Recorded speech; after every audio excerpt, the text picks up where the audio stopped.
Good afternoon and welcome to the Corporate Scrutiny Committee for Tamworth Borough Council on this day, the 7th of August 2025. I just want to let everyone know that there are no fire alarms planned for this session, so if you hear it, it's for real, guys, and you need to head to the car park, please. And just a reminder that this session is being recorded and will be uploaded onto YouTube after this session, so thanks very much. I come to item 1, which is apologies for absence. I've received apologies from Councillor Summers. Is there anybody else I should be aware of at this point? No, I'm aware that Councillor Hadley may be a couple of minutes late, but okay, we'll proceed on that basis. Thank you very much.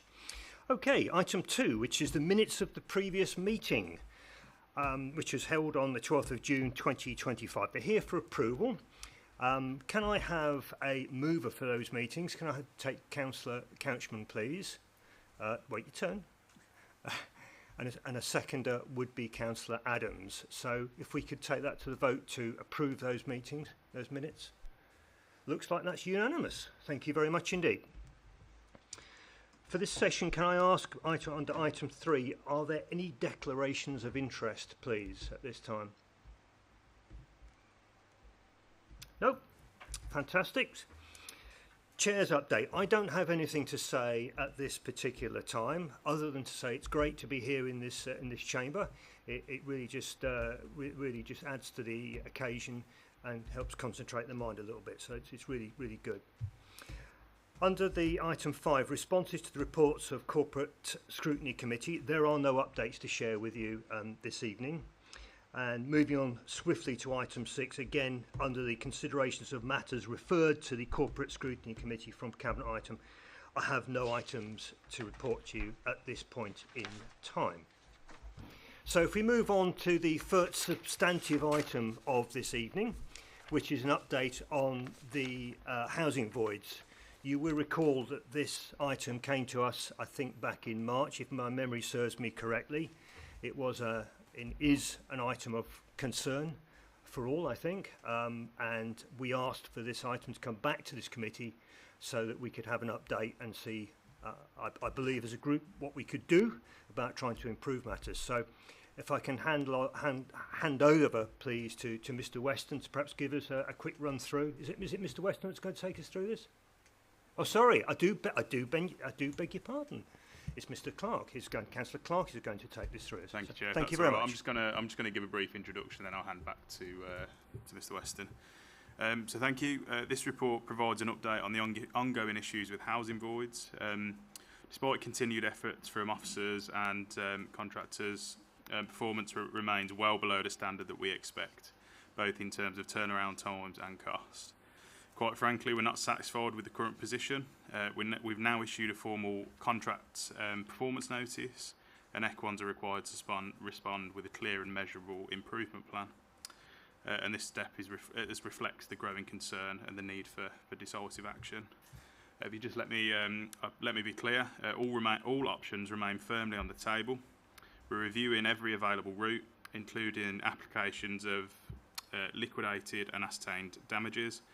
And if we cannot reach a satisfactory position, we will not shy away from considering the option of terminating the contract. And going on from that, I'll hand over to the Assistant Director to go through more detail. Thank you very much. Yeah, thank you, Councillor Clark. So, following on from the previous meeting, we were asked to bring forward some more information around the voids. There was a table attached to the report at Appendix 2. Which sets out the performance data in terms of number of voids, values, times taken to complete. As Councillor Clark said, the void turnaround times remain below where they need to be. We have been working with a company called ARC, who are supporting us through the contract reset process. That work continues, and we anticipate having sort of a more detailed report and deed of variation by the end of this month. But in the interceding period, we have, as Councillor Clark said, issued a contract performance notice specifically to voids, because that's clearly an area where there's clearly measurable underperformance. In issuing that contract performance notice, it does trigger a formal process that we have to go through with Equans. So the first stage of that is Equans will prepare a response in response to that notice. The end result of that will be a performance improvement plan that sets out how they will sort of address current voids that are outstanding, and also look at how we take voids forward. And it's something we will need to work very closely with Equans on, because we recognise obviously there's some stuff that we need to be doing on our side as well to support that piece of work. But I think, as Councillor Clark said, there are options around liquidated damages. We've got some figures in there around sort of the contract KPIs, targets, and where we're actually hitting in terms of actuals. And then there's a bit of an extract from the ARC report that sets out, I suppose, some of the key activities that we'll be looking to deliver as part of that void improvement programme. And then you've got the table that sets out the sort of actual performance figures on an address-by-address basis. We were asked to bring forward sort of comments around reasons for why voids were delayed. We would only record those where a formal extension of time has been requested. So without a formal extension of time being requested, we don't have all that information at the moment. That's something, obviously, as part of the piece of work around the improvement notice that's been issued to Equans, there will be an expectation that that will be padded out and sort of, more additional data put into that, because that obviously will help to drive that improvement plan and to understand where those improvements are needed. It's not there at the moment. As I say, if we receive a formal extension of time request, so that's where the contractor recognises that the amount of time issued to complete a void isn't sufficient to actually do the works required, a formal request can go in and we can sort of work with the contractor then to agree what is a more sensible timescale for that work. So those are really the only times we'd actually formally record sort of reasons for delays, and we wouldn't actually record those necessarily as being overdue at that point, because the actual contract period would be extended. So that covers sort of the detail in there. Obviously, all the reports there. There is still work to be done in terms of that performance notice, and actually sort of working through that to deliver an improvement plan that sets out that measurable targets within a reasonable timescale. And even once that piece of work is complete and we're actually on target, there's a continuous monitoring process around that as well to make sure that we actually keep on delivering where we need to be delivering. Thank you, Chair. Thank you very much for that. Yes, just quickly before I hand over to my colleagues, I'll follow up. Thank you very much for explaining that, because it was something I specifically asked for at the last meeting in March, is the reasons for some of the delays, because in my view, unless we understand the root causes for delays, we're not in a position to performance manage anything really in a way. We need to understand what those things are. I'm glad you've recognised that and you're taking action against that. So I thank you for that. So I've spoken enough. So can I open the floor to questions, please? Councillor Kingston. Thank you, Chair. It's good to see that the Council have identified that there's clearly an issue here. I think anybody who could look at the paperwork could see that there's an issue. My question is around the obstacles. You mentioned that Equans don't have to, or don't give us a reason for the delay at the moment, but when you say that, when we look at the target, admittedly it's the upper quartile of 8.6 days, and we see that in May the average time was 38.14 days, rising to, back in March, 59.92 days. Surely Equines must have a conscience, and we can go back and say, what on earth is going on? Because to go from, and I'm not having to go at you, to go from 8.6, let's be reasonable, let's say it was 12 days, the target, to go from that to 3-4 times the length is unacceptable in anybody's eyes. And we've got residents who are in desperate need of properties. So what are the obstacles that Equines are stating when you go back and say, why isn't this property ready? Surely they must give us an answer. Yeah, thank you, Councillor. Yeah, The target is 8.6 days. That's the target we've set ourselves. That's based on top quartile performance across the sector. Given the void costs that we're seeing across many of these jobs, I don't think that 8.6 days contractually would be achievable, because the way our voids periods are set, it's based on value of works. So in many cases, that 8.6 days would be exceeded before you even start. There's a whole range of reasons why, you know, some of these voids would be extended. There are some legitimate reasons. So the condition they come back to us in, the nature and type of works, potentially specialist works required in there. But there are some as well, I think, you know, as Equans have sort of agreed to at the recent Housing and Homelessness Board, there are some performance issues as well that need to be addressed from their point of view, in terms of, I think that's probably resourcing and other factors. I mean, we do have a representative from Equans here tonight, so I don't know whether you want sort of a response from Chris. I'd be more than happy. I mean, can I just be clear? I mean, I think Councillor Kingston touched on it in his question. This chamber here, this meeting here, is about constructive criticism. It's not about blaming people or pointing fingers. We're here because we jointly want to make things a bit better. We can only do that by working together. So please don't feel that anything is directed personally. But you know, we're any clarity that can be offered on the matter is helpful. So yeah, please, if you're able to, that was great. Thank you. Yeah, no, thank you, Chair, for that one. I mean, just to sort of, I suppose, to clarify on that, you know, clearly as part of that performance notice that's been issued, there will be a discussion around reasonings behind these and sort of trying to get to the bottom of that. And also for us to support Equans, so where there are issues that we can help to resolve in terms of the, you know, the way voids are coming across, quantities, condition and stuff like that, where we can sort of assist in that one.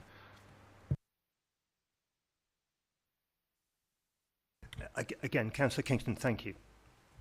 Thank you. Yeah, sort of, if Equans, whoever the guy is from Equans, is going to chip back in.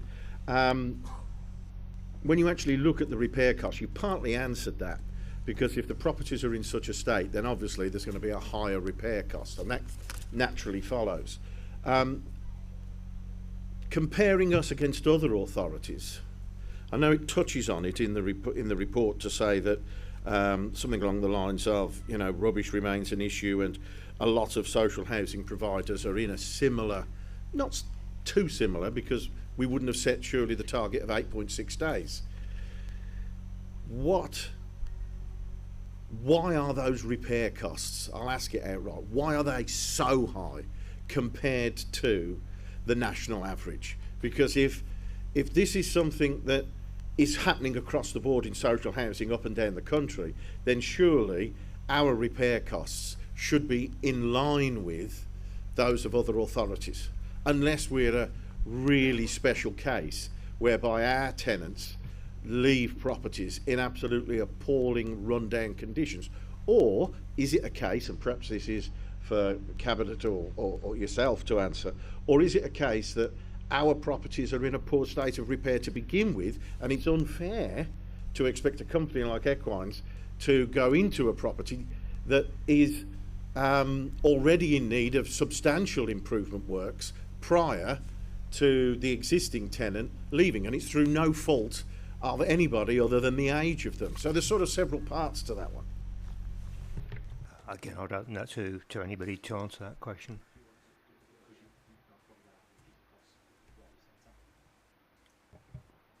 Good evening. Just to come back on a few of the points. So if I can just go back to extension of times and reasons for delays, I think it's probably worth noting that we do accept over a period of time that we have had some resource impacts on voids. We've been quite clear with that to Tamworth as part of the dialogue and the meetings that we've had, but fundamentally that's not the only issue that we've experienced. I think, as Mr. Weston referenced, the reason for the whole contract reset and for ARC's involvement as well was to review the contract's inception and the principles and processes that we work to. And I think it's quite clear from the feedback from their report, denoting, I think, 91 points that need review from key to key as such, and it does cross over other sectors of the delivery, so repairs, gas, etc. But I think it's noted that the voids processes need an overhaul, because that's fundamentally impacting on key to key times. Property condition, and that leads into the next point. We do have a minimum lettable standard in the contract, but in most cases, the scope of works is in excess of what meets a lettable standard. So, for example, I can follow up with the statistics definitive, but I think as a point of reference, we like to do 34% near on full redecoration of properties. We deal with structural issues. So I've only looked at one the other week where a customer had converted their loft. So we have to go in and reset that to meet safety standards fundamentally. So there's a lot of issues around the voids which impact the baseline minimum standard against the output of works that we undertake. As part of the reset, and I think only next week, there's a meeting just to revisit the ARC report. And I'm aware that they're working on a revised process of key to key. One, to improve the initial void, so returning void to customers in a fit, safe way, and then how we look at all the subsequent works. So as long as it's safe, then we pick up the subsequent works. But we are getting a lot of that through the voids currently. But I do note that we have had issues with our resource and management, which we've changed. And the statistics, hopefully Tamworth can reference this, in the past few weeks have already seen a positive. So I think from probably 8-12 weeks ago, we've reduced the voids number in the WIP by near on 50% as we currently sit here today. So the improvements are in traction. We're seeing them happening every day, but there is still a lot of work to do around the process management and fundamentally administration of the voids. Thank you. Yeah, thank you very much. Can I just go back to Please, Paul, the issue about comparing Tamworth against the rest of the country? Are you able to come back with some data on that, or? Not at the moment, but I will do. I think what Chris has mentioned there is sort of, I suppose, or started to allude to, was two-stage voids, which I know is quite common across the sector, where you effectively do the minimum amount of work while the property is empty, so that the tenant can move in, and then you do follow-on works once the tenant's moved in. That could be a mixture of low-level repairs, so stuff that's not affecting the safety of the property, or the property's fit for let but needs repairs, right through to sort of more major work, sort of saying, actually, kitchen is probably to end of life. It's okay to move someone in there, but potentially in the next 6 to 12 months you'd put a new kitchen in. So those are sorts of things that I think will come through the work we're doing with ARC to look at that. And that's, I suspect that some of those housing providers who are hitting the really low void turnaround times will be engaged in that type of work. And I think Equans will probably be working on contracts where that's probably the norm, and that's the way people work on them. It's just something that it's not the way we do our voids at the moment. We like to get to a point where we've got a void standard, and at the point where it's handed over, the void is at that standard, ready for that tenant. Councillor Adams. Hi. So I know.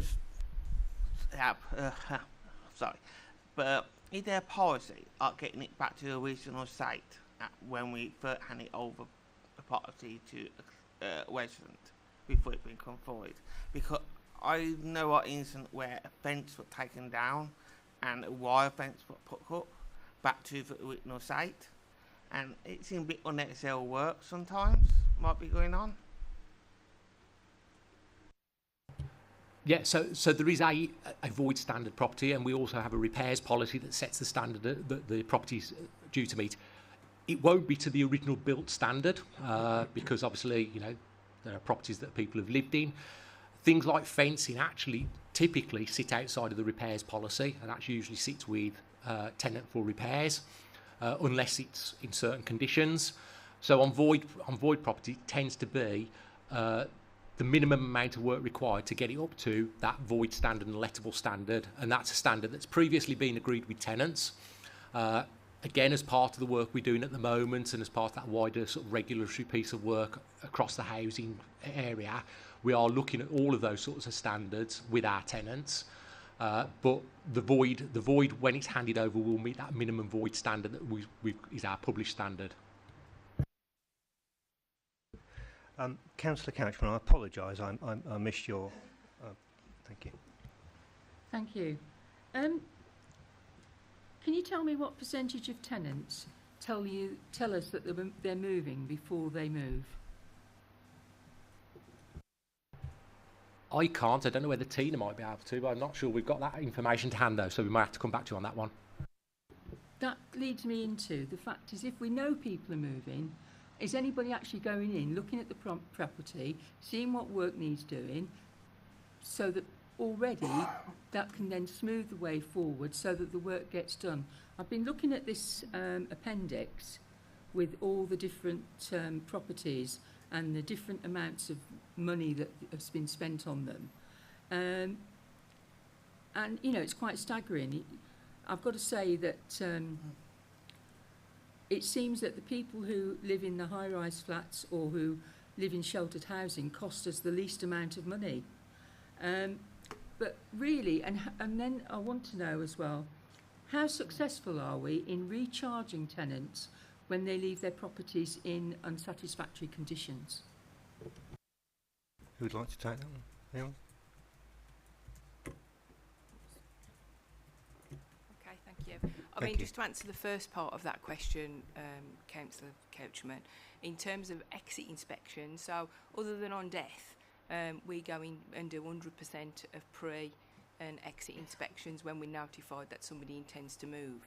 And at that time, you know, we do work with the tenant, and if it's an unacceptable condition, then that move is held in abeyance until it's rectified, or they are supported in terms of that. Very often, that move, however, will be, you know, override the reasons for why it's in a particular condition, so we'll look to recharge.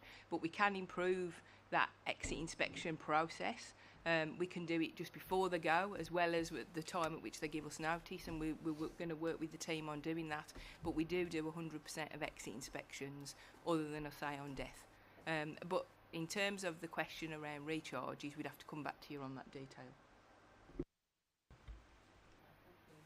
I can actually, as part of the report, it does actually state in there, the most recent set of figures I had, it was around about 30% recovery on recharges.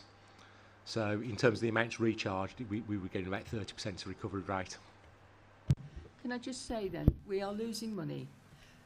People are losing out on homes, and we as a council are losing out on rent. And if we're losing out on that amount of recharge, two-thirds, that's not good enough, really, is it? We've got to look at that, I would say. Thank you very much. I've also, can I just apologise for, I'm doing a lot of apologising this morning. I was told by my therapist tells me not to apologise any more than necessary, but I failed to welcome the Assistant Director for Assets, Mr. Chris Caffey from Equans. I do thank him very much for coming and answering some of those questions. As I said earlier, I think any help that gives this committee clarity on the issues is most welcome. So thank you very much for that. I would also add that it's obvious to me that our housing is a real crown jewel for us. So not many people got this asset that we can help those people who are not very well off, you know, and that's why I think in this room collectively we all like to make the most of it.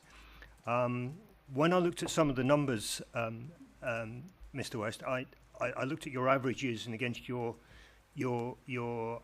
benchmark costs, etc., and I counted down in the appendix all of those numbers. There seemed to be about, I don't know, about 250 odd voids cases during that in that data set. I did have to count it thereabouts. It seemed to me that the difference between that and the national average, you know, as you quite rightly said, Councillor Couchman, amounted about to a saving of, an extra cost potentially of up to 100k, which is something that we can ill afford to spend at this point in time, let alone people who are desperately waiting for places to occupy.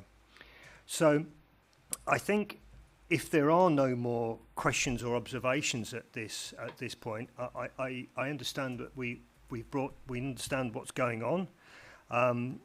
I think potentially the only other question I have is that I do understand there are always in all things shades of grey as to why things happen. I understand that what you've said, Mr. Caffey, you've talked about having to, in some cases, sort out people's lofts and things like that. Hopefully, I've had images, terrible images of cannabis growing up there at that time. Just as I watch too much TV, don't I?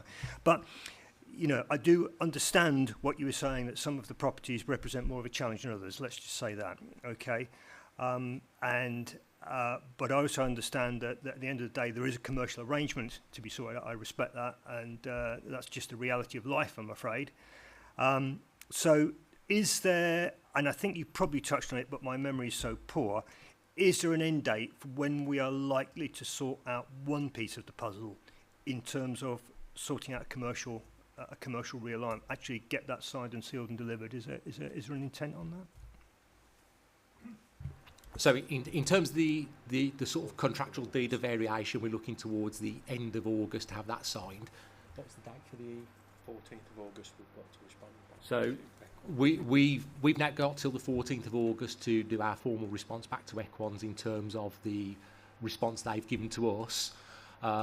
But I think, you know, the sooner we can sort of get to a point where we've actually got a way forward with the voids that we've currently got, but also a resolution to the resources and processes for moving forward the rest of the voids. You know, we want to resolve that as quickly as possible now, because we just need to get those back on track. And I think, you know, Equans are of the same views. They want that resolved themselves because they want sort of that certainty around what that looks like going forwards.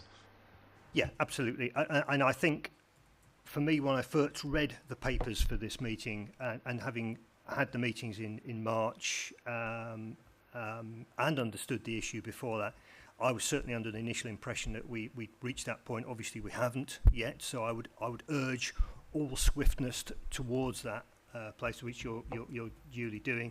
I do respect, Mr. Caffey, that the need to reset your contract before we can actually see any improvement in that direction. I do understand that. I do question in my mind the points raised by my fellow councillors on the right about the monitoring of what is being handed over for these gentlemen to recover, etc. But I think I'll leave it at that if there's no further questions. So it really just leaves me that the recommendation for this committee is to endorse the contents of this report and to endorse the current approach being taken. Can I have a mover for that, if there are no further observations or questions? Is there a mover? Councillor Adams, thank you. Is there a seconder for that? That would be Councillor Couchman, thank you. Can we take a vote on that, please? Thank you very much. And again, I would just ask, I know it's probably bad form now we've voted on that, but if we could be kept up to date on that, please, as you appreciate it is something that's of interest to this committee. Thank you.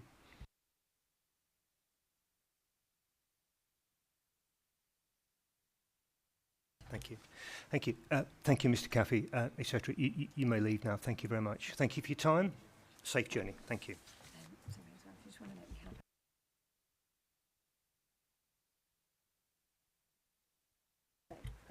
Thank you. I've just been informed to put on the record that we did receive apologies for Councillor Ben Price. So thank you very much.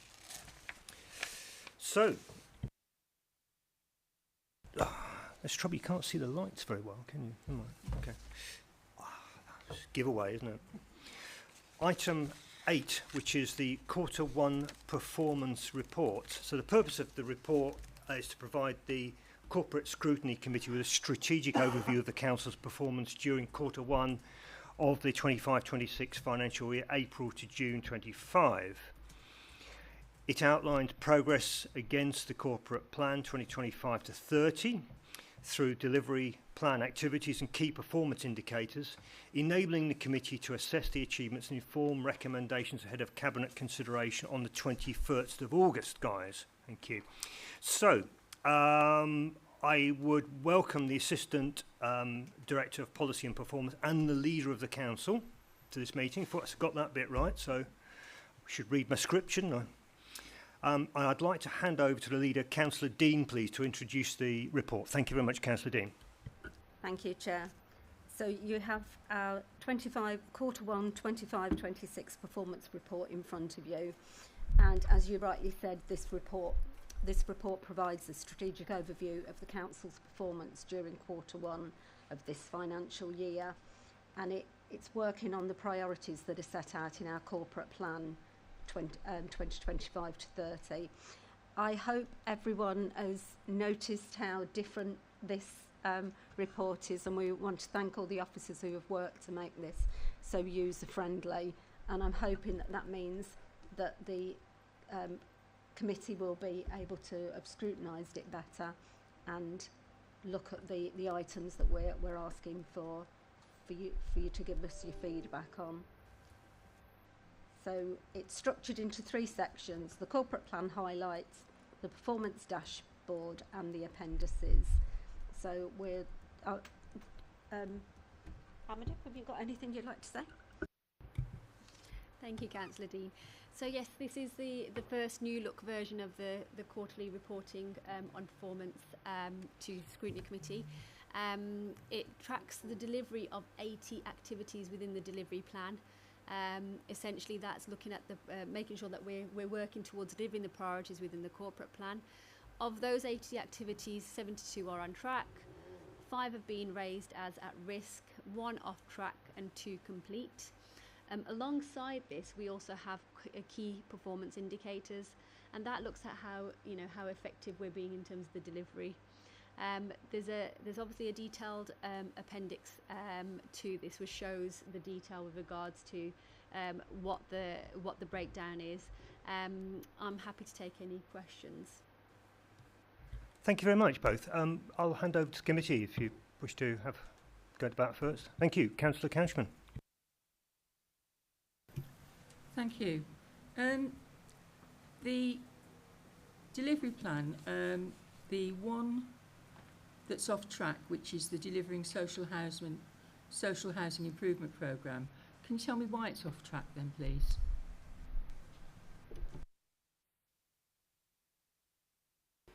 Thank you again, Councillor Couchman. So the reason that's off track is, and we've recorded it as off track but in control, is because we're closely following compliance with the consumer standards, which is all about driving excellence across our housing services and putting tenants at the heart of that. What you've heard tonight about is the issues around monitoring safety and quality issues within the contract performance around repairs. So we need to be able to be transparent on that. So saying it's off track is reflective of the work that's ongoing there. So it's more about highlighting that, so that when we have conversations with the regulator, we're quite clear that members have been involved in the scrutiny of that. But it's entirely focused on those issues that you've already touched on tonight. Yes, yes. Councillor Kingston. Thank you. Future High Street Fund project, rated not on track, but in control. What are the key barriers? I'm sure many of us know, but for the benefit of the public watching, what are the key barriers?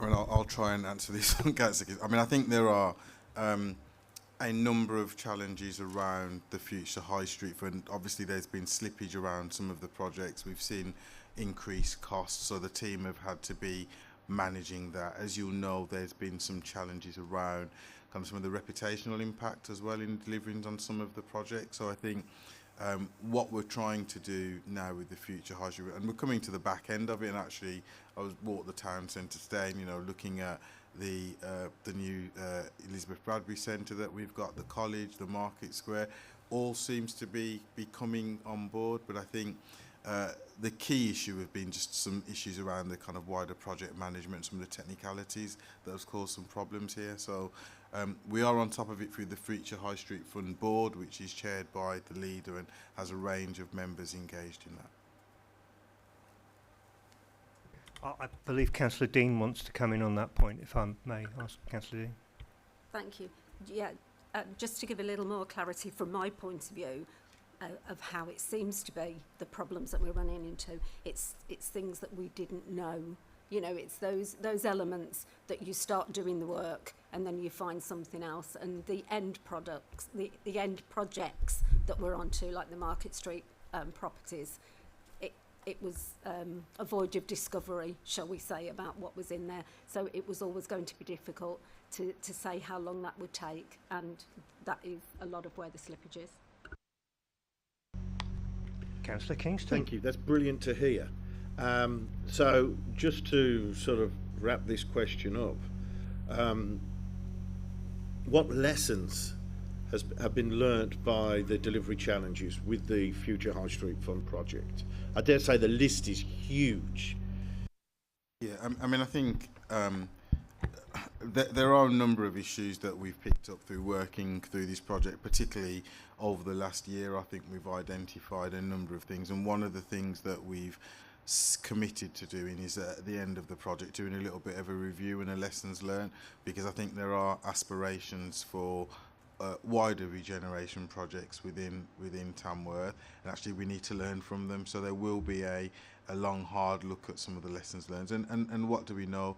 You know, we could do more work around communication and how we communicate with partners. So there's a range of things that we've picked up. You know, how we manage some of the performance and the programme elements. So there's a range of things that we'll pick up, and then there will be a final report that will go to the Future High Street Fund Board, which presumably we could share with members. Just want to say thank you. That sounds brilliant that the report is due to come, and lessons can be learnt as everything, rather than the project just finished and that's it. No. Brilliant to hear. Thank you. I think Councillor Couchman wanted to raise a point. If you don't mind, thank you. No, please. On page 17 of my report, I don't know which things, but it's the at-risk, the amber things. Some of them say that they're going to be sorted in July or planned for July. Have we got any updates as it's the middle of August? Well, beginning of August.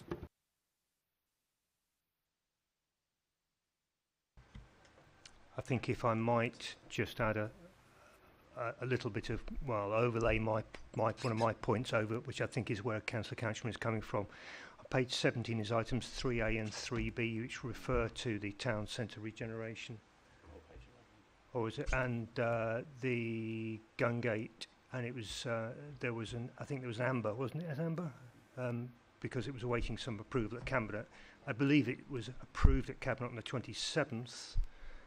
So I think the question is, are those statuses now reverting to green rather than amber, as reported here? Appreciate there's a time difference, but... I think what we have to remember with this report is that it's a point in time, so we're reporting in terms of that Q1 reporting, and then obviously, you know, next time when we do come, it'll be reflected within that progress update.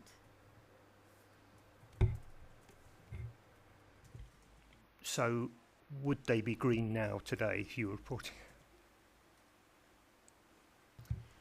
What I'll do is I'll go back to the officer and make sure that. Yeah, that thanks they very are. much. I think really where I was coming from when I read it, and I'm sorry if I'm over talking on Councillor Couchman, was that if there was an issue still, we'd like to dig into it a little bit further. You with me? I understand that you are reporting on a quarter, but in a sense I can't change the past, but I've got half a chance at changing the future, and I think that's where we'd like to be. Thank you. Councillor Adams. On some of the KPIs, for some reason it's saying no data. Why are there no data on some of the KPIs? If you've got a specific example you could point to, please. Yeah, so the EPC rating for non-housing stock.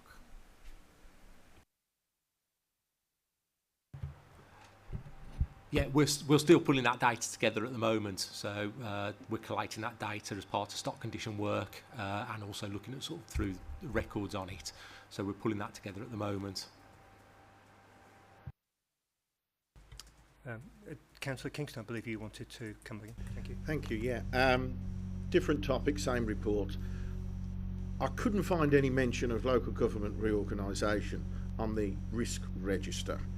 Do you think it should be, given its impact coming down the tracks, or have I been too speedily reading through the report?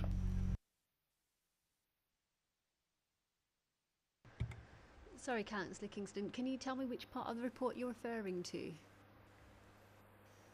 Yeah, just bear with me, because my writing is rather small. It's in the appendix where we've got...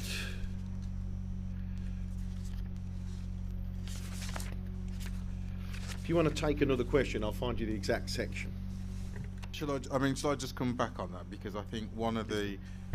I'm not sure it was meant to be in this document, but I think on the corporate risk register, I thought we had flagged an issue of LGR. So I think it is in the corporate risk register. It is there. It could be me misreading the wrong section. But I think from this perspective, this is around the kind of wider performance piece. So I'm not sure I would expect it to be here, but it is definitely within our risk register. Right, I believe it is, absolutely. Yeah.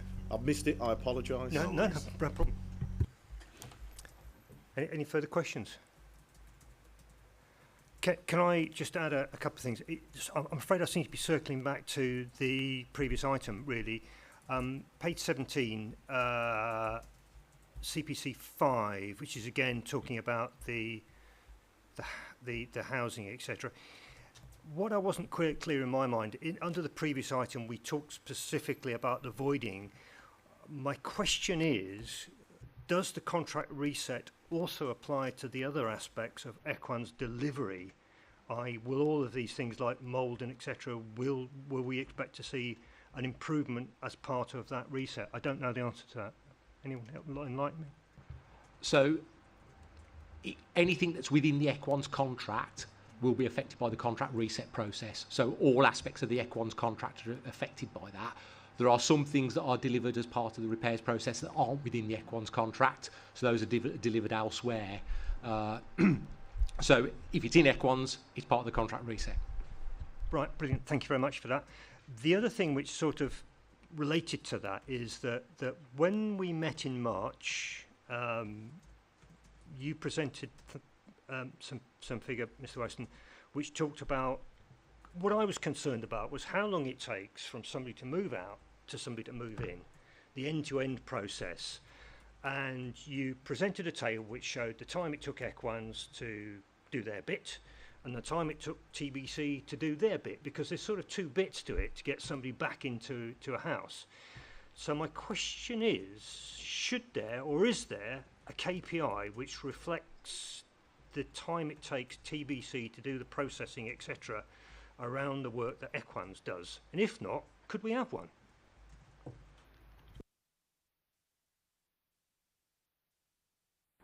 I don't know who wants to take that, but I'm happy to support on that one. So yes, there is an internal KPI that we already manage and we look at, so we can quite clearly separate how long it takes Equans to turn the void property round and how long it takes us to issue keys to the contractor, and then indeed how quickly we sign people up. And typically that's less than 7 days, and we run tenancies Monday to Monday, so you know there's always some days where that tenancy can't start till the following Monday, even if we sign somebody up on the Tuesday. But we do have that internal information, and if the committee wants that, we can provide that in the next report. no, that's good to hear. And as I say, I was just conscious of that fact. Apologies, I don't mean that it's not being looked at. It's just that if we don't have I don't have visibility, so I'm just asking the question. I would just also say that the question was asked.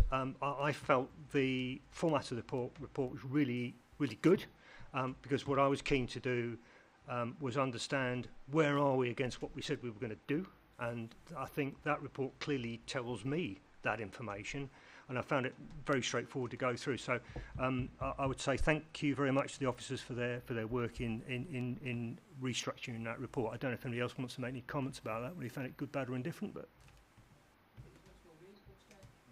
yeah, thank you.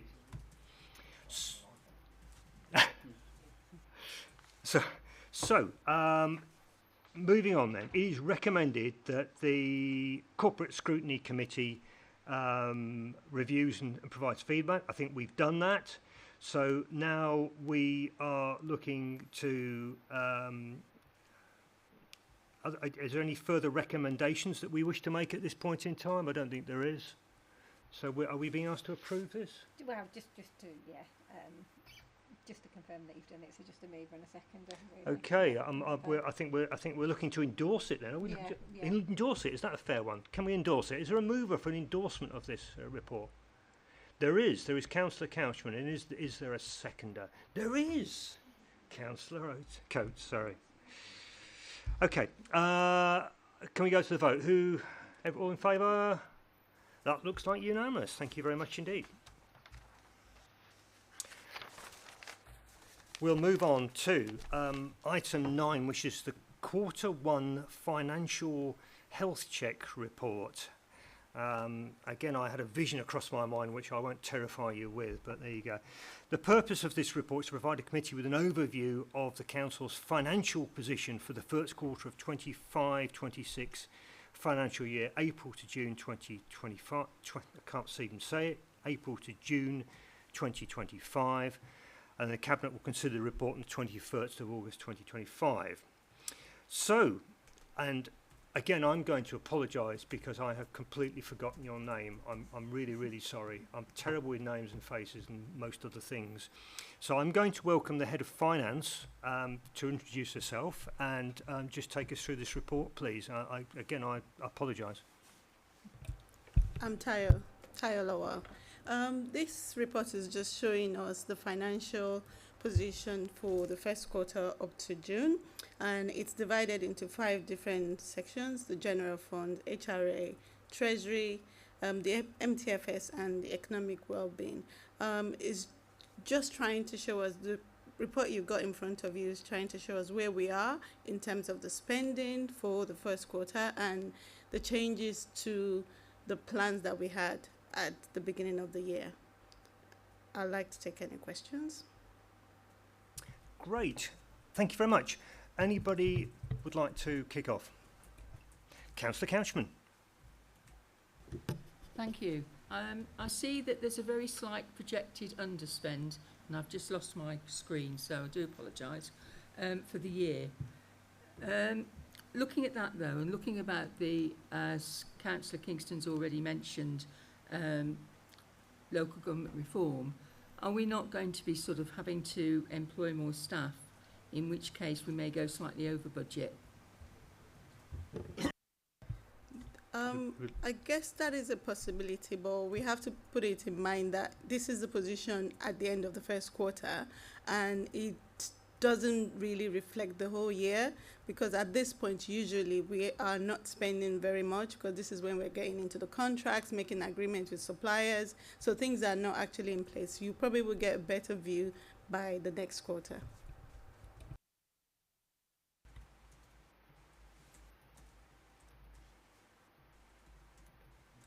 No?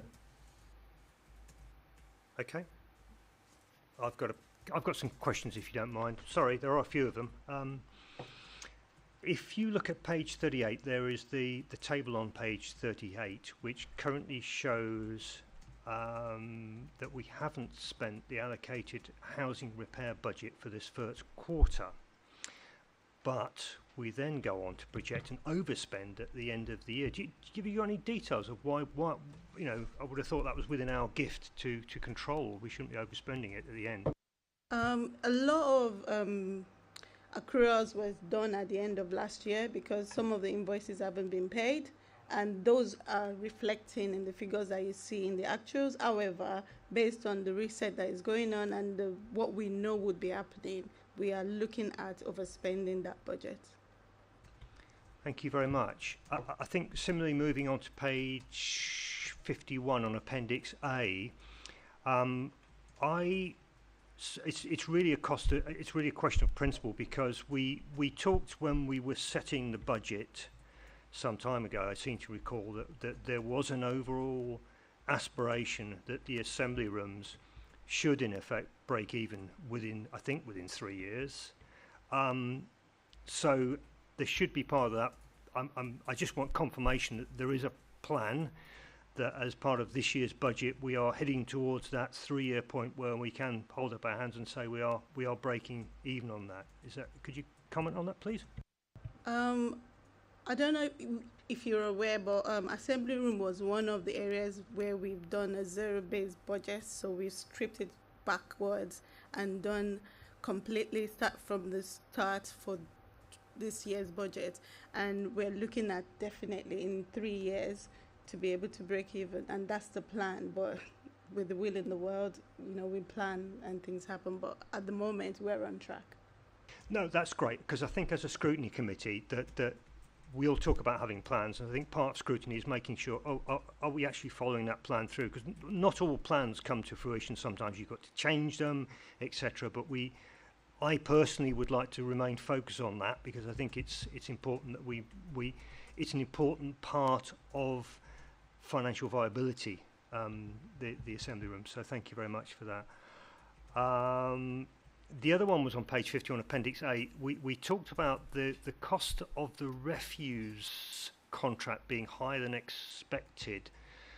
I'm not quite sure how that came about, because I don't know when the contracts are signed against the budget, the budget's put together.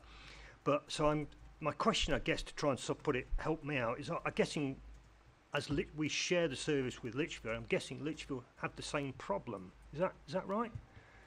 Actually, Lichfield have charged us higher because we pay them for the services. So based on their projections, they're saying they're going to be spending more, and this is our share of that spend.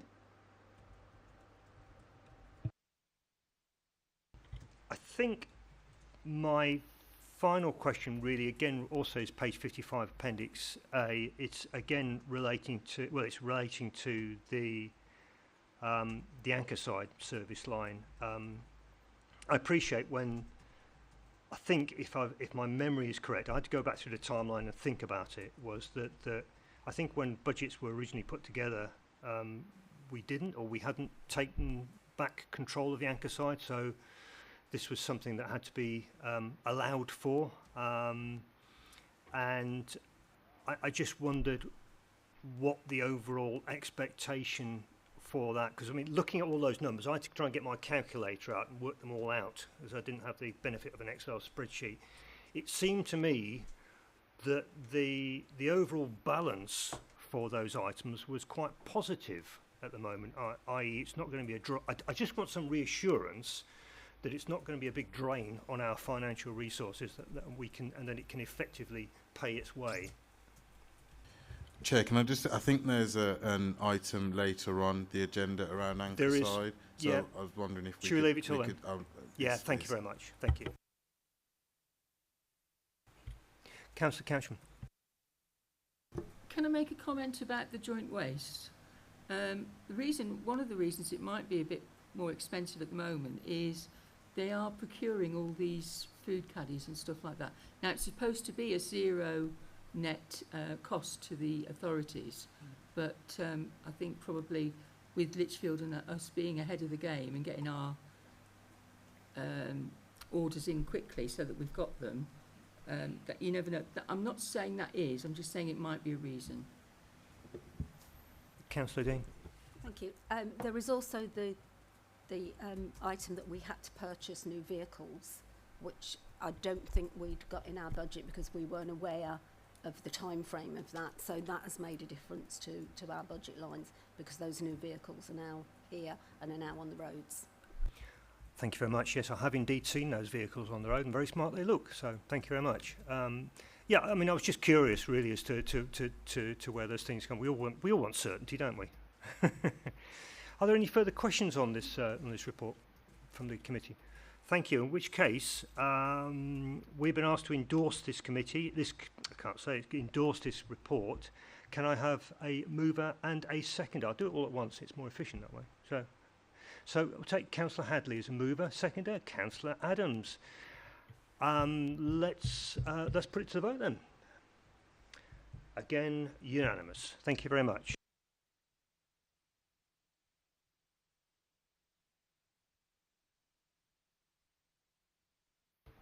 Item 10, which is the Q1 2025 Strategic Projects Progress Report. So the purpose of the report is to provide the Corporate Scrutiny Committee with a strategic overview of progress made on our 4 key strategic projects during Q1, April to June 25, highlighting their contribution to Tamworth's regeneration, housing quality and economic resilience. This report aims to support transparent government, enable information scrutiny and demonstrate how these projects are delivering against the Council's corporate priorities and long-term vision for the borough. So again, I would welcome the Assistant Director of Policy and Performance and the Leader of the Councillor, and I would hand over to Councillor Dean to introduce the report. Thank you. Thank you, Chair. Just to say once again, you have a new style report here, which I hope everybody is finding a lot easier to read. So this report will give you an update on the progress of the 4 strategic projects during Q1. So we have the Future High Street Funds Act is part of this project as well. That it does give you some key issues and some risks in this report, so I hope everybody's looked at that element of it. And we're quite happy to take any questions. I don't know if Amadit would like to. Would any other officer wish to add to that? No? Oh, Amadit, sorry, I do apologise. Please. That's okay. Just to say that it includes obviously details around the Future High Streets Fund, the regeneration of Gungate site, social housing regulatory programme, and a strategic review of Ankerside's shopping centre. But we're happy to take any questions. Thank you. Any questions, please, committee?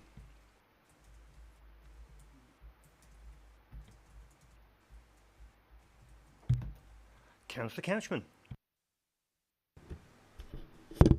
Sorry, one of the biggest risks identified is the lack of footfall through the town. And I know that it's not just Tamworth. I know that every town centre is struggling wherever you go. And whilst I really do like those new shops in the Town Hall place, and I think that will look absolutely wonderful, what are we going to do to make sure that those shops and then other shops like Ankerside, whatever, we can start to fill them again, and not just with barbers and card shops and phone shops? You know, what do we have any say on the type of clientele that we can let our properties to? Sorry, no, it's fine. I understand the sentiment. Who'd like to take that? Councillor Hartley? Hi, not my item, but I'll speak on it because I got an update on Town Hall Place today. So good timely question. Can we pick up Ankerside later in the other bit? But Town Hall Place, apparently we've had a lot of interest for it, and they're quite keen that we're going to fill them very quickly, although there's been a slight delay in the project, so we're not going to get it until probably October. I think that was the update. But the rules for letting it out, so they start at £150 a month, those units, so they're really affordable, which is excellent news, which means that we have more control over the tenants in there. So the kinds of businesses we're looking for are more artisan, more kind of unique businesses, and hopefully local businesses in Town Hall Place. So it has the business plan for Town Hall Place has been designed with attracting more different kinds of businesses into the town. Ankerside will pick up later, if that's okay. Councillor Dean.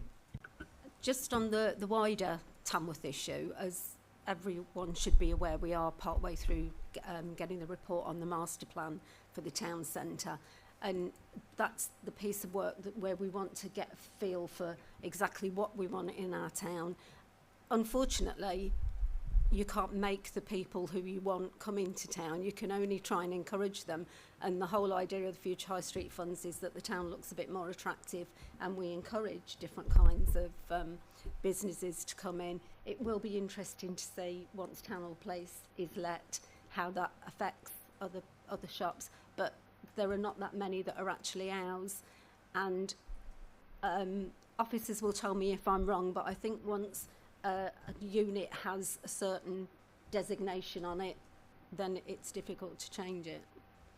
you know, we can't make that proclaimment that you have to, you know, bring this in. Yeah. Mr. Chief Executive. Just to add, really, I think, you know, the question you posed was around footfall. You know, we've got some good news happening in September. We've got a brand new college site that's going to be bringing in hundreds of people a day into our town centre. So again, there's something about how do we align with what we know the clientele is going to be within the town centre with that wider offering. But that opportunity for bringing in, you know, probably nearly 1,000 learners a day into the town centre increases the footfall around the town centre. So, but I think there is more work for us to do around, you know, making the town centre a destination, and that obviously that links in through the work that we're trying to do around that wider town centre strategy. But you know, the college is a big anchor for footfall. We just need to get them spending their money as well in the town. I'll just give you Councillor Kingston just a second. I just raised a point. I'll lose it if I don't. I think that's a really, really good point about the opening of the college in September. I just wondered if there's something, you're probably already doing it, but is there something that we should be doing to formally welcome students into the town to sort of make more of it, or are we doing it? I mean, just to say, I mean, we've been working very closely, and actually the college do sit on the Future High Street Fund board, and you know, we did speak about, we just need to look at the timing about getting local businesses to visit the college. So I think we do want to do that integration, but it's just about the timing of when the building's going to be fully ready and operable. Indeed, thank you. Councillor Kingston, I apologise, I talked over you. No. It's good to hear that about the town centre, and yeah, the college is clearly going to bring in an increased footfall. My question, I don't know if it is a question, is a comment that maybe you can take away and discuss. It's under the regeneration of the Gungate site. That's been knocking about for years and years and years now, and it's, for various reasons I'm aware of, incredibly complex, and there's a lot of issues tied in with ownership and covenants of the land there and what have you. But what's gnawing away at me is, with local government reorganisation, we're at the process now wherein, if the implementation goes to plan, and that is an if, that this council will cease to exist in 2028. And our assets, unless something is done, will be sent away to the new unitary authority. Should we not, and again, it's probably something for CMT and what do they call it, Cabinet, to consider. Is it appropriate to continue with those big projects which realistically stand no chance of being delivered before the life of this council ends? I'm all for being aspirational, and I'm all for saying, and I can see the argument for continuing with it, because if we don't continue with these big projects, then what is there for the unitary to build on? And I get that. But knowing how complex this has been, would it not be better now to focus our efforts on delivering the very, very best services we can for the remaining time that this council is in existence? You know, pull out all the stops to say, look at what you're missing, and then at the same time ensure that the transfer to whatever authority is in place takes place efficiently and in the very best interest of the people of Tamworth. All I'm saying is our eye going to be off the ball looking at the Gungate precinct when we've got what is clearly going to happen coming down the tracks at us? We can't stop that, as I keep saying at various cross-party meetings. And it's not me being cynical. I've just been here long enough to see how complex that Gungate precinct has become, and I'm concerned about throwing more money at it that might end up with no benefit to the people of Tamworth, because it could be the case that a unitary authority looks at those assets and sells them to a developer, and we end up with no real benefit to the people of Tamworth. But conversely, that developer could do all these wonderful things with it. I'm just saying, is it worthwhile asking yourselves the question, is it worthwhile continuing, or do we put the block on it for the time being? Thank you, Councillor Kingston. I think that's a point well made. Councillor Dean, please. I'd quite like to answer that question. I don't think it's an either or. I think we should be looking to provide excellent services to all the things we do now, but that's no reason for us to fail in the same way that the previous administrations have failed, and Gungate has been as it is forever. You know, I don't think there's many people now who can remember what it used to look like. It's just been some derelict buildings and car parks, and I think we as an administration want to leave this Tamworth Borough Council, when it goes into whatever it does, with at least some plans in place, because I think it would be really wrong of us if we didn't. So I want to see those ordinary services going from good to excellent and progressing, and that we know our staff will work hard and do that, but there is no reason why, given the resources, we can't do that other work as well at the same time. It's just about prioritising. Do you want to come back on that, Councillor Kingston? Okay. Anybody else want to add on that? No. Okay. Councillor, I'll come back to you, Councillor Cowsham. Councillor Adams? Yeah, on that topic, do we know the early possible estimation when we could actually start developing Gungate? I'm hoping it before we become a unity, but it does hope. Yes, please, Councillor Dean. Yeah, the work is going on all the time. There's an awful lot of work and research going on. The master plan is part of this. That's due to report soon. So there's a lot of stuff that will be coming through in the next few weeks for full council to look at and see about the work that's been done and the ideas that are coming out of the visioning. And hopefully, you know, it won't be too long, but then I'm ever the optimist, and officers will tell me if I'm being too presumptuous on the time frame. I mean, I think that it was the point around the aspiration, wasn't it? I mean, I think we still need to maintain our aspiration and have plans for those sites, and that's the position. But, you know, anyone who's worked on regeneration programs know that it takes a long time to get things stacked up. But, you know, what we want to do is at least have a clear plan that people agree on for delivery around that site.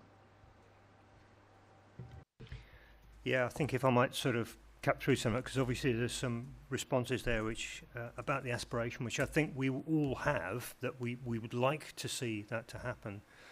I think, picking up on your point, Mr. Gabriel, that we understand these things and we'll recognise these things take a hell of a long time to do, and it is, none of us want to lose any further time if necessary if we can see an improvement. But I guess it's about having some realism, I guess, as to what we can achieve within the time frame. And as you say, Councillor Kingston, there is obviously a balance between the other things that we've got to do, the 101 other things, plates we've got to spin at this point in time. I think what would be useful for me anyway, I can speak for myself, is that to understand a strategic time frame as to what we're looking to do within that remaining time that we've got. Because it feels to me that what we are doing is not maybe what Councillor Adams is suggesting, putting a spade in the ground. It's more of us putting some plans in place and being able to hand it on to whoever takes over to say, look, this is what we want, please can you deliver it? And that at least does that work, which is maybe not as visible as a spade in the ground, but it at least provides a strong enabling opportunity for whoever takes over to actually show the residents at that time what they can do. So that's just my view as Chair. Thank you. So, sorry, Councillor Couchman, you had a question. Did I? You made the comments. Wow. Okay. Yeah, are there any further questions you want to raise on this one at the moment? Can I ask the committee? This is a slightly new report format, I think. I personally found it useful. Did everyone else? Yes?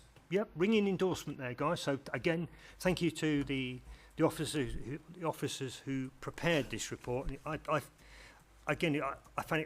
I looked at my comments I wrote against it, and it must have been straightforward to read, because, you know, it made my life much easier. So again, thank you very much. So we come to the point where really we're looking to again endorse this report. I'm looking for a mover and a seconder. Come on, don't be shy. Okay, we'll take Councillor Adams as a mover and Councillor Hadley as a seconder. So let's put it to the vote. Who would like to endorse this report? Everybody. Thank you.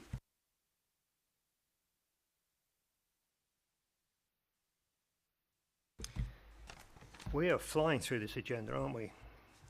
So item 11, which is the review of the alignment of the overview and scrutiny structures to the new corporate priorities. The purpose of the findings, purpose is to present the findings of the review of the overview and scrutiny function and propose recommendations being made to full council again on the 9th of September 2025. I know I've been sitting in a number of briefing and working committees that have been set up. I found those very, very useful.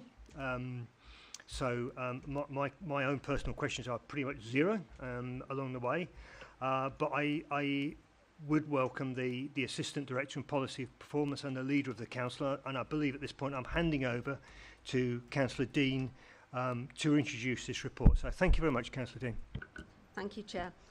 So this report is the culmination of the work that's been done around our overview and scrutiny review, which was instigated from comments from the Corporate Peer Challenge. It was, I would like to acknowledge at this point that it was work that had been started before by our officer here, Leanne Costello, who was trying to find ways to review our scrutiny function. But this has given us a bit more impetus to actually do this council-wide. There's a lot of work gone into it. Thank you very much to the officers that have done all of this work, because there's been focus groups. As you said, Chair, there's been workshops and all sorts of other meetings to try and get us to the point where we are now. So the report in front of you presents the findings and the recommendations of this comprehensive review.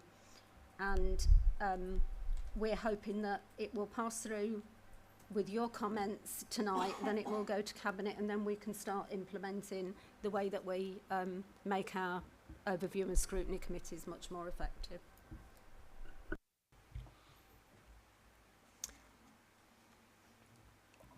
Okay, Councillor Kingston. Again, it's not a question really, it's just to say, for those of us that attended the briefing last week, it was perfectly clear the benefits of reviewing our scrutiny process. I mean, it was a brilliant presentation and report that we had last week. So I am more than happy to recommend, or whatever we've got to do for this, be the person to say, but, you know, this is a thing that we must do to clarify our scrutiny process and to make it so much better, and it's long overdue as well. Yeah, I totally agree. Councillor Couchman. Thank you. I sat on the working group as part of this as well, and I would fully endorse this report, Chair. Yeah, I would say that I believe I'm right in saying that the work that was undertaken, I'm not sure if it was sparked by, but it certainly was identified in the peer review. Is that right? Wow, I remembered something. Fantastic.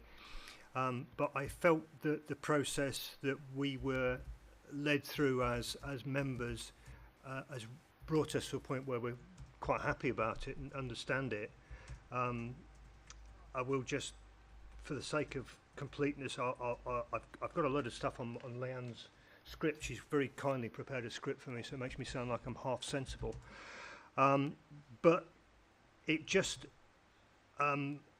points out what this thing does, and it's quite important, really. So I am going to read it out. Is that what the report does is it's restructuring the scrutiny committees to realign the three existing committees to reflect the council's corporate priorities and that's prosperity, place and environment, community well-being and corporate finance. And I think that's really, really important. And again, to align against what we said we were going to do, against what we're doing. Number 2, it strengthens work planning and prioritisation to establish a criteria for the structured framework to prioritise scrutiny topics, considering relevance, capacity and alignment with the corporate plan. Number 3, to improve member engagement. I think that's really important. That's something that I think all heads of scrutiny committees are working towards, is to try and get everybody more engaged. And I think that a change of the structure will certainly help, because it gives you that clarity and it gives you that it structures it straight through to what we are here to do. It's to enhance reporting and meeting management. So you've got standardised report formats, executive summaries and page limits. So we're seeing that coming through already, which are again very, very much welcome. It all helps to clarity, improve governance and accountability, to prepare, to pick up on the points that have been raised already, is to help prepare for local government reorganisation. We're going to have to be a bit slicker, naturally, in terms of understanding where we need to go and how we're going to do that. So I'm not going to say any more about that. I think we've all been relatively happy about that, well, very happy about the process, and we're seeing the fruits being borne by that process already. So, without further ado, is there a mover and a seconder to endorse this and recommend to Cabinet that this should go forward? I think it is going to Cabinet, isn't it? Council. I do apologize, I've got that. Luckily, I've got something to sort me out. We'd like to endorse it goes to the full council for approval. So yes, we've got Councillor Kingston to move it and Councillor Couchman to second it. Can we put that to the vote, please? Yes, looks like unanimous again. That's great. Thank you very much. Moving on to item 12, which is the working group update. So I just want to give a very quick update. I set up a working group to look at the ICT issues, or ICT within Tamworth Borough Council.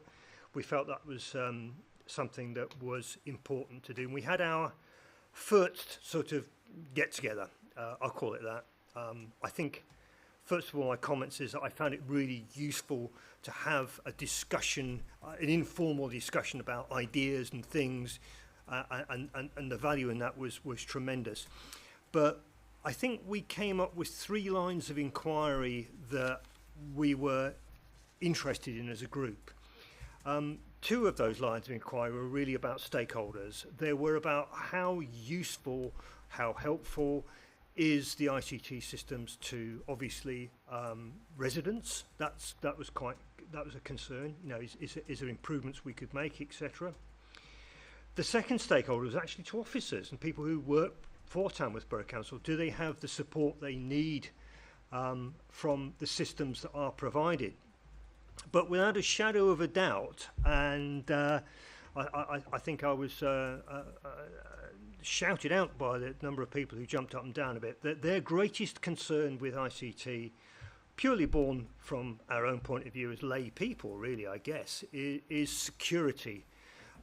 We've all read or seen on the news the concerns that even the largest corporations in this land have suffered through the hands of cyber terrorism, the likes of Marks and Spencer's, the likes of even the Co-op, etc.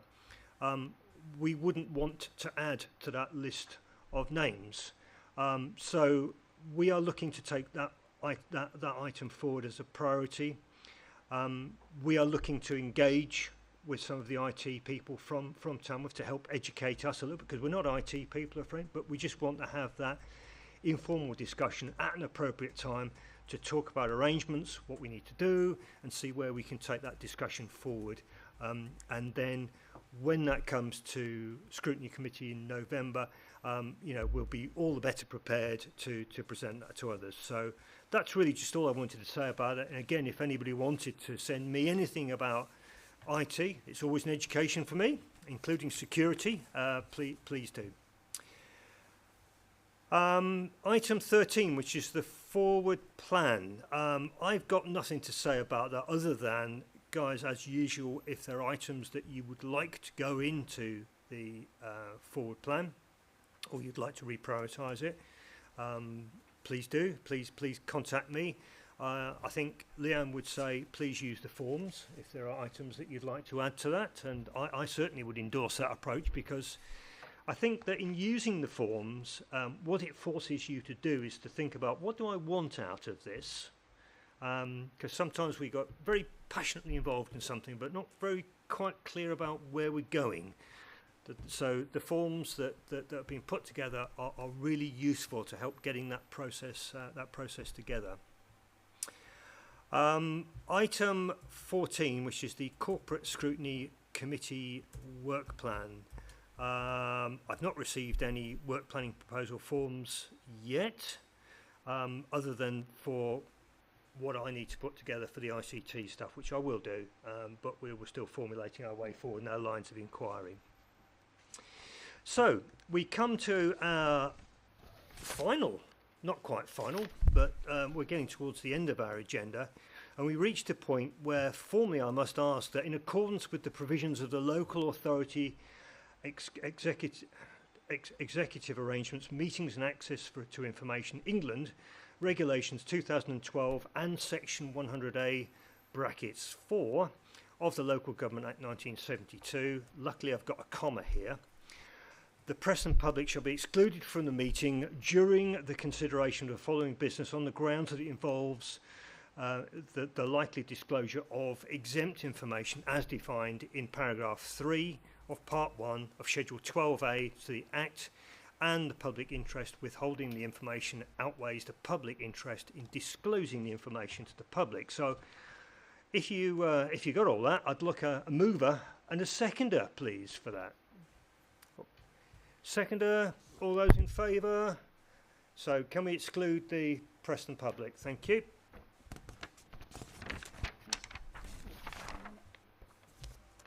you want to just give a quick toilet break while we just turn in the recording off? Sure. Yeah. We're offering a comfort break whilst we just do some IT stuff here. It's security.